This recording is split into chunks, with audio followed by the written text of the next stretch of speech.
Starbucks लोगो पीछे से ऐसा दिखेगा।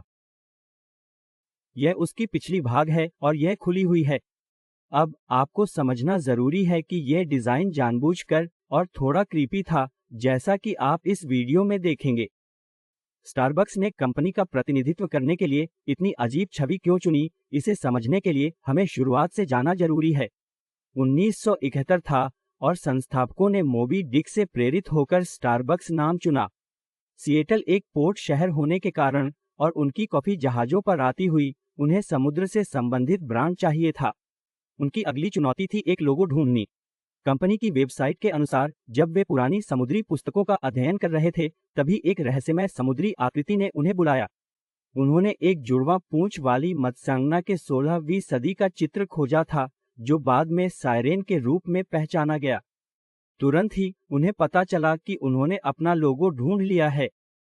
तुम सोच सकते हो कि उन्होंने सायरन इसलिए चुना क्योंकि यह मत्स्य जैसा दिखता है और समुद्र में रहता है, लेकिन उनके फैसले के पीछे एक और गहरा कारण भी है। देखो, सायरन का अपना इतिहास है जो काफी चिंताजनक है और मूल संस्थापकों को इसका अंदाजा था। ग्रीक पौराणिक कथाओं में सायरन को पहली बार महिला के सिर वाले पक्षी के रूप में व्याख्या किया गया। बाद में पंख और पक्षी के पैरों वाली महिला के रूप में दिखाया। वे एक ड्रैगन जैसे जानवर के रूप में विकसित हुए। अंत में मत्स्यांगना प्राणी के रूप में व्याख्या नहीं की गई जो हम आज देखते हैं। चाहे वे विभिन्न रूपों में हों, सायरन की खासियतें हमेशा समान रही हैं। वो आकर्षक और उग्र थे। वे अपनी खूबसूरती से नाविकों को पानी में अपने साथ लुभाती थीं। एक सायरन आमतौर पर गाती थी और नाविक उससे दूर नहीं रह पाते थे। वे पानी में कूद जाते थे और मौत को गले लगा लेते थे। आपको ओडिसियस की कहानी से सायरन याद हो सकता है, जब उसने अपनी सुंदरता और गायन से आकर्षित होने से बचने के लिए खुद को एक मस्तूल से बांध लिया था। पर यह स्टारबक्स से क्या संबंध रखता है?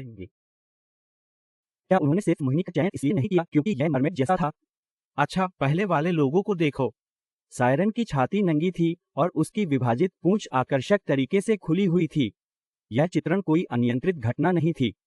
मालिकों की उम्मीद थी कि लोग स्टारबक्स देखकर, सूंघकर और आकर्षित होंगे। जैसे नाविक सायरेन के प्रलोभन से असमर्थ रह नहीं पाते थे, स्टारबक्स के संस्थापक चाहते थे कि आप स्टारबक्स की कॉफी का विरोध नहीं कर पाएं, और यह कोई अटकल नहीं है। पूर्व अध्यक्ष और सीईओ हॉवर्ड शुल्स ने लिखा था कि उस सायरन को नंगी छाती वाली और रूबेनेस्क बनाया गया था ताकि वह कॉफी जैसी ही मोहक लगे। कंपनी बढ़ने लगने से एक मुश्किल का सामना करना पड़ा। जब यह आकार में बढ़ाया गया तो यह मोहक, नंगे स्तन वाली प्राणी थोड़ी ज्यादा बेहद थी। स्टारबक्स ने उस कलाकृति को बदलकर उसे और उचित बनाया जिससे उन्हें अपने ट्रकों पर छवि लगाने में कोई विवाद नहीं हुआ। और अगले 20 सालों में लोगो और भी ज्यादा सामान्य हो गया। हालांकि इन सभी बदलावों के बावजूद एक बात हमेशा से अटल रही है। सायरन हमेशा फोकल पॉइंट रही है। वास्तव में कंपनी इस सायरेन से इतना प्यार करती है कि 2008 में वे मूल बेशर्म लोगों के लोगों पर वापस जाना चाहती थी। यह जल्दी ही लोगों के बीच फेल हो गया था और उसे तुरंत बंद कर दिया गया। स्टारबक्स अपनी वेबसाइट पर लोगों के विकास से जुड़ी पृष्ठ में इस बात का जिक्र नहीं करता, लेकिन यह बताता है कि वे इस जानवर के लिए कितने वफादार हैं। और आपको लग सकता है कि सेडक्शन और अनिवार्यता एक क्रीपी मार्केटिंग रणनीति बनाती है, पर आखिरकार यह काम कर रहा है।